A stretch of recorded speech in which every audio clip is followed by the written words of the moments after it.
बाहेरच्यांची टीका, बाहेरच्यांचा हेतू हे सगळं एक वेळ, पण तुमच्या एखाद्या सार्वजनिक निर्णयाविषयीची सरिता काकू किंवा अमृताबाईंनी घरात कधी समीक्षा करताना तुमच्याशी बोलतात का?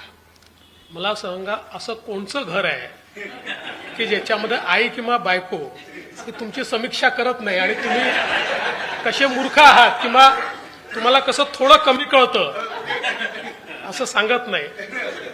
पण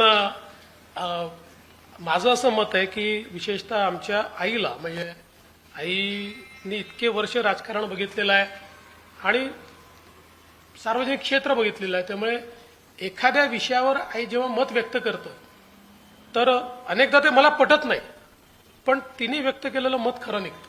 क्या बात आहे. त्याच्यामुळे तिला ते एक, मला असं वाटतं की एक आकलन आहे सामाजिक व्यवस्थेचं.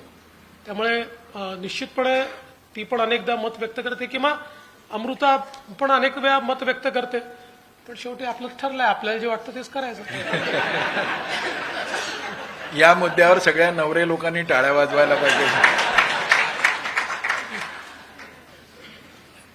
जसा सरिता काकूंच्या ऑब्झर्वेशनचा किंवा आणखीन सामाजिक व्यक्तित्वाचा या सगळ्या सहनशीलतेमध्ये योग्य पद्धतीनं प्रतिसाद देण्यामध्ये वाटा आहे, तसं स्वर्गीय विलासजींच्या बाबतीतली एखादी आठवण आहे का की ज्यांच्यामुळं देवेंद्र हे आता देवाभाऊ होऊ शकले? खरं म्हणजे आठवणी तर खूप आहे, पण म्हणजे सगळ्यात महत्वाची माझ्या जीवनामध्ये कलाटणी देणारी गोष्ट जी आहे ती अशी आहे की मी विद्यार्थी परिषदेचं काम करायचो आणि विद्यार्थी परिषदेमध्ये म्हणजे पहिल्या कारसेवेला विद्यार्थी परिषदेचा कार्यकर्ता म्हणून मी गेलो होतो आणि त्याच्यानंतर परत आल्यानंतर आमचे काही आपले कॉलेजचे इलेक्शन्स वगैरे झाले आणि एक दिवस मी आणि उदय डबलेवर एक 4-5 लोक आम्ही आपले संगमसाळीच्या तिथे जे जुनं कार्यालय होतं त्याच्यासमोर फुटपाथवर बसून आम्ही गप्पा मारत होतो.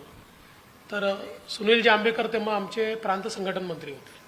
सुनीलजी आले आणि सुनीलजींनी मला बोलवलं, म्हणाले देवेंद्र जरा ये. मी गेलो. मला असं आहे की असा निर्णय झाला आहे की तू उद्यापासनं भाजपचं काम करायचं. मला काही राजकीय क्षेत्रात यायचं नव्हतं. माझ्या जीवनातलं असं हे होतं की काही वर्ष काम करू, पूर्ण वेळ काम करू विद्यार्थी परिषदेत, असं मला वाटायचं. त्यामुळे मी त्यांच्याशी बराच वाद केला. मी म्हटलं की नाही, मला जायचं नाही. असं कसं? ते म्हणाले तुला माहिती आहे आपल्याकडे एकदा ठरलं की ठरलं. म्हटलं पण असं कसं? म्हटलं ठीक आहे, तुझ्या मनात काही शंका असेल, तुला बदलायचं असेल, काही करायचं असेल, तू विलासजींकडे जा. विलासजींकडे. दुसऱ्या दिवशी विलासजींकडे गेलो. गेल्यानंतर विलासजींना म्हटलं विलासजी असा कसा निर्णय झाला, मला विद्यार्थी परिषदेचं काम करायचं आहे, मला भाजपचं काम करायला सांगतायत. विलासजी नेहमीच्या पद्धतीने म्हणाले अरे तो तिखट चिवडा आणलाय, तो तू खा. मग तिखट चिवडा दिला. विनय त्यांना बोलून पुरणाची पोळी दिली. अर्धा पाऊण तास मला खूप बोलायचं होतं पण ते खाऊच घालत होतं. मग अर्ध्या पाऊण तासाने मग म्हणाले हा काय तुझं म्हणणं काय आता सांग. मी म्हटलं नाही नाही, मला काय आता भाजपमध्ये काम करायचं नाही. ते म्हणाले तू स्वयंसेवक आहेस. म्हटलं हो. मग आपल्याकडे काय स्वयंसेवकाने काय करायचं असतं? म्हटलं जे सांगितलं ते करायचं असतं. मग तू काय करणार आहे? म्हटलं काम करीन भाजप. असं एका मिनिटात विलासजींनी त्यावेळी कन्व्हिन्स केलं. आणि खरं म्हणजे आमच्यामध्ये जी उपक्रमशीलता आली ती विलासजींमुळे आली. म्हणजे आज ज्या नॅशनल कॅन्सर इन्स्टिट्यूट असेल, भोसला मिलिटरी स्कूल असेल, या सगळ्या गोष्टी, त्याची प्रेरणा किंवा त्याच्यामध्ये पाठबळ हे जर कोणाचं असेल, हे खिशामध्ये दमडी नाही आणि शेकडो कोटी रुपयाच्या प्रकल्पांचं स्वप्न बघायचं, तर हे स्वप्न बघताना आपल्या पाठीशी कोण आहे? तर विलासजी आहेत. विलासजींनी सांगितलंय त्यामुळे करायचं आहे. अशा प्रकारची भावना ही विलासजींच्या बद्दल असायची. मला असं वाटतं की एकूणच जे विलासजींचं व्यक्तिमत्व होतं ते शांतपणे तुमच्या मनामध्ये ते एखादी गोष्ट रुजवायची आणि ती एकदा रुजली की ती करण्याची प्रेरणाही द्यायची आणि त्याच्याकरता तुमच्या पाठीमागे लागायचे देखील आणि तुम्हाला मदतही करायची. आणि म्हणून मला असं वाटतं की म्हणजे त्या पिढीतले जे काही आम्ही लोक आहोत यांच्या जीवनामध्ये विलासजींचं खूप महत्व आहे किंवा विलासजींशी जो काही आमचा संपर्क आला त्यातनं खूप गोष्टी आम्हाला शिकायला मिळाल्या. खरोखरच सगळ्यात कठीण संघकार्यासाठी क्षेत्र असलेल्या उत्तर नागपूरमध्ये विलासजींनी ज्या पद्धतीनं घराघरामध्ये संबंध प्रस्थापित केले, मग अशिक्षित अडाणी माणसाला कौटुंबिक समस्येतही त्यांनी मार्गदर्शन केलं आणि देवाभाऊंसारख्या एका शिक्षित आणि स्वतःचं ठाम मत असलेल्या तरुणालाही आपल्या दृष्टीने अनुकूलतेने वळवलं आणि एक मंत्र म्हटला की आपण संघाचे स्वयंसेवक आहोत, तर आपल्याला काय केलं पाहिजे, तर आज्ञा पाळली पाहिजे. अशी आज्ञा देवाभाऊ उपमुख्यमंत्री व्हा असं जेव्हा सांगितलं गेलं तेव्हाही हाच भाव होता. पण शेवटी चेहरा लपत नसतो. जरी हास्य असलं तर इतना जो तुम मुस्कुरा रहे हो क्या गम है जिसको छिपा रहे हो, हे आमच्यासारख्यांना तरी काय म्हटलं आता पितृतुल्य म्हटलं ना मला आता तर कळतं. तर त्यावेळेला आज्ञापालन आणि मनाची घालमेल याचा बॅलन्स कसा काय करतो? नाही, याचं कारण काय होतं की ज्यावेळेस हे परिवर्तन होत होतं आणि आम्ही सगळा निर्णय केला त्यावेळी सुरुवातीला मी अशी विनंती केली होती की आपण शिंदे साहेबांना मुख्यमंत्री करू आणि मी सरकारच्या बाहेर राहील.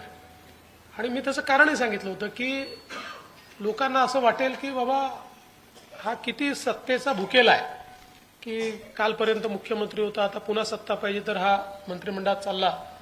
आणि मी म्हटलं की माझ्यासारख्या व्यक्तीला अशी टीका किंवा अशा प्रकारचा भाव हा काही मला आवडणार नाही, म्हणून मला पक्षाचं काम द्या, मी बाहेरून सरकार चालवू, आपण बाहेरून त्यांना मदत करू आणि मी पक्ष वाढवतो. आणि सुरुवातीला जवळपास हे ठरलं होतं, पण नंतर पक्षामध्ये तो निर्णय बदलला आणि निर्णय बदलल्यानंतर ज्यावेळेस मला हे सांगितलं आणि आज तुम्ही मला विचाराल तर मला असं वाटतं की वरिष्ठांनी जो काही विचार केला तो बरोबर होता. मला त्यांनी सांगितलं की बघ, शेवटी अशा प्रकारचं एक नवीन सरकार चालवायचं आहे, कोएलिशनचं सरकार चालवायचं आहे, सगळ्यात मोठा पक्ष आपण आहोत, मुख्यमंत्री आपला नाही आहे. अशा परिस्थितीमध्ये सरकार नीट चालवायचं असेल तर तुझ्यासारख्या अनुभवी माणसाला आत असलं पाहिजे. आणि सगळ्यात महत्त्वाचं जे मोदीजींनी मला सांगितलं की कुठल्याही परिस्थितीमध्ये एक्स्ट्रा कॉन्स्टिट्युशनल अथॉरिटी बनून सरकार चालवू नये. बाहेरून सरकार चालवलं तर ते सरकार नीट चालत नाही आणि जो आतमध्ये आहे तोच सरकार चालवू शकतो. कॅबिनेटमध्ये राहून सरकार चालवता येतं, कॅबिनेटच्या बाहेरून चालवता येत नाही. त्यामुळे आमचं सगळ्यांचं मत आहे की तू गेलं पाहिजे. तर मी त्या क्षणी हो म्हटलं, पण मनामध्ये ही भावना निश्चित होती की लोक काय म्हणतील. आपण अनेक वेळा लोकांचा विचार करतो किंवा लोक काय म्हणतील की याला किती सत्तेचा या ठिकाणी म्हणजे सत्ता पिपासू अशा प्रकारचा हा जीव आहे की कालपर्यंत मुख्यमंत्री होता, आता लगेच पुन्हा या ठिकाणी उपमुख्यमंत्री होतं. पण पक्षाने सांगितलं आणि मी ती जबाबदारी स्वीकारली आणि 2 दिवसामध्ये देशभरातल्या कार्यकर्त्यांनी आणि नेत्यांनी ज्या प्रकारे मला संदेश केले, फोन केले, माझ्याशी बोलले, मी आज हे सांगू शकतो की मुख्यमंत्री झालो असतो तर जेवढा मान सन्मान मिळाला नसता त्यापेक्षा जास्त मान सन्मान उपमुख्यमंत्री झाले होते. वा.